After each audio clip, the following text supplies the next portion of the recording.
on social media talking about crowd size, relitigating the popular vote, talking about Scaramucci, and as they say, the whole world is watching. Our mutual friend Eugene Robinson writes this. The astonishing thing is that the President of the United States is, let's face it, raving like a lunatic, and everyone just shrugs. The truth is that we don't have an actual presidency right now. We have a tiresome reality show whose ratings have begun to slide and whose fading star sees cancellation on the way. Bill, your response? Yeah, you know, it's interesting with Anthony Scaramucci coming out just a week or two ago and is saying that Trump's getting worse, people around Trump are worried, and then Trump seems to sort of confirm it with his tweets. I think that's pretty striking and gives Scaramucci, who otherwise people might discount a little bit, some credibility. And I do think if others start to say, I'm not like Bill Kristol, I'm not some never Trumper. I was for Trump, I voted for him, I wanted it to work, but we just can't afford a second term. That could be a pretty interesting moment. If you put together the economic downturn, which may or may not come, but Germany's already in recession, so that's a real question mark. If you put together what's going to happen in September in the Senate, where Mitch McConnell seems to have committed to bringing up a gun bill, which, as you reported, the president is now backing off on, this election security legislation, which there'll be a lot of pressure to bring up, which the president won't be happy with. And I think we'll have one or two ex-congressmen announcing that they're going to join the Bill Weld in the field to challenge President Trump for the Republican nomination. They won't beat him, presumably. But again, that could be a bit of a sort of a challenge, not just a challenge, but a sense that, you know, it's not so 100% inevitable that everyone has to just acquiesce to the renomination of Donald Trump. Phil Rucker, presidents are entitled to their own counsel. They're entitled to their privacy. But what we have as an arrangement covering this president, especially while at a Trump-branded property like Bedminster, New Jersey, is the opposite of transparency. I've not once seen a briefing from a briefing room there, and it's been over 100 days since we saw the briefing room in the West Wing. Having said that, we are told now by both of your newspapers that the president has had contact with people in his life who may have moved him back to the comfortable right on things like gun control.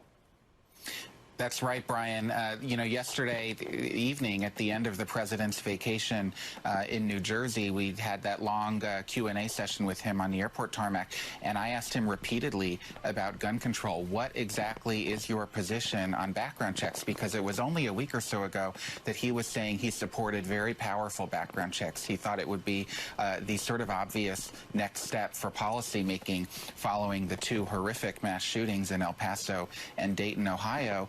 And his position has changed almost overnight. On Sunday night in New Jersey, he was saying, I'm not going to say anything about background checks until Congress figures out some solutions and gets back to me. And then he said, by the way, keep in mind, we already have these very strong background checks, and it's a mental health problem. And then he went on to advocate for reopening a series of mental health institutions that had shuttered in the United States back in the 1950s and 60s, of course, for inhumane practices there. So this is not a president who seems to be warming to the idea of any sort of gun control. And we should keep in mind, this is not a question about taking away assault rifles or lowering the size of magazines. This is about background checks, universal background checks to keep guns out of the hands of the mentally ill and the other dangerous people. And they're supported, according to polling, by 80 to 90% of the American public. 94% I saw in one 94. Poll, Annie Carney, and this is why that cliche about the last person who talks to him gets to decide his viewpoint comes up now and again. This is a kind of post-Parkland established pattern, as we said at the top of the broadcast, Annie. Yeah, that's right. After Parkland, he also made big gestures of really wanting to do some major action on guns, and that he changed his position there after a late-night Oval Office meeting with NRA officials, and then came out and said he would veto any bill about background checks. So this turnaround is a familiar playbook. As Chuck Schumer said, I think in a statement today, he said, we've seen this movie before.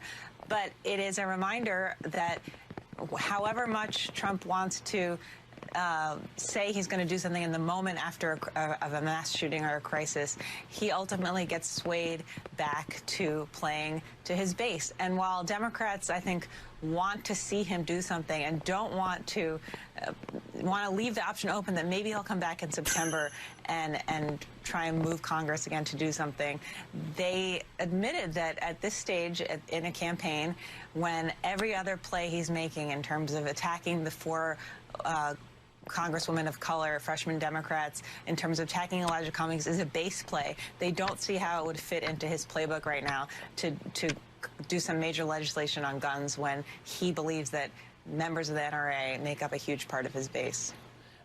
Bill Kristol, about the polling, do you believe any of it the summer before an election year? Do you believe any of the national polling? Is it relevant to you?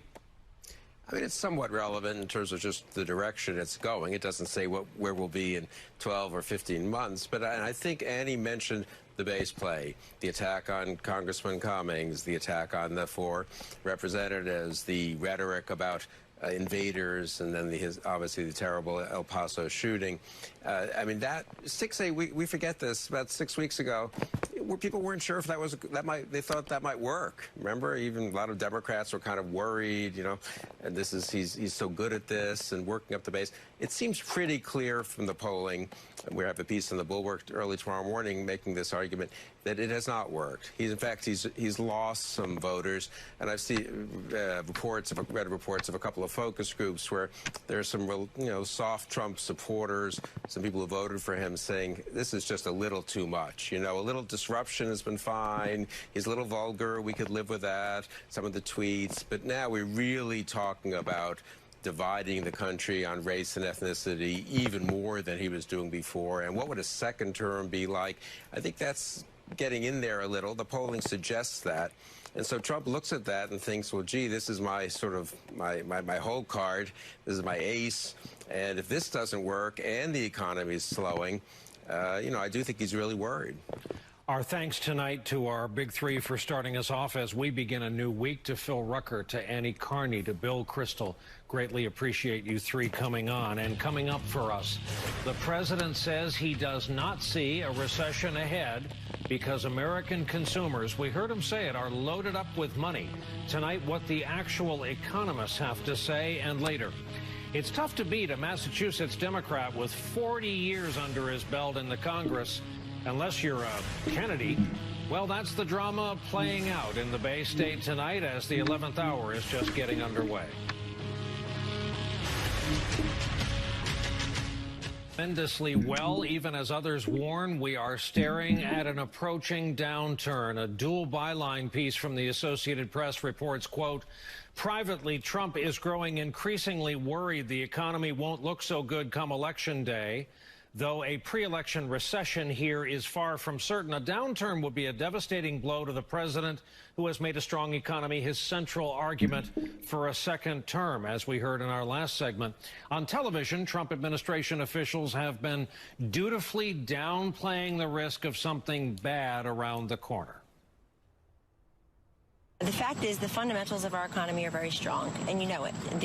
We have more people working in this country right now than ever before in the nation's history. Before I came to the White House, I spent the better part of 20 years forecasting the business cycle and stock market trends. And what I can tell you with certainty is that we're going to have a strong economy through 2020 and beyond with a bull market. I sure don't see a recession. We had some blockbuster retail sales consumer numbers towards the back end of last week. Really blockbuster. Sorry, he's still talking. Sorry, Larry Kudlow. It's time to bring on our next guest. Back with us again tonight, Stephanie Ruhle, a veteran of the investment banking and business world and host of the 9 a.m. and 1 p.m. hours here on MSNBC. You get what Larry was saying. Here's what I need. Fact check the economic indicators for us. And when foreign leaders, when economists in Germany hear those guys we just aired, do they think it's crazy talk? They're just utterly confused, as are business leaders. I spoke to a number of C-suite business executives today who said, we're sitting on cash because who knows what the president's policies are.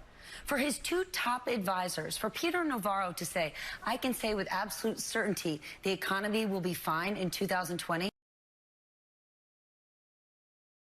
There's no economic indicators. First of all, Larry Kudlow, days before the crash in 2007, said we're A-OK. But as far as economic indicators go, no one's cheering on a recession. No one is hoping for it for any sort of political gain.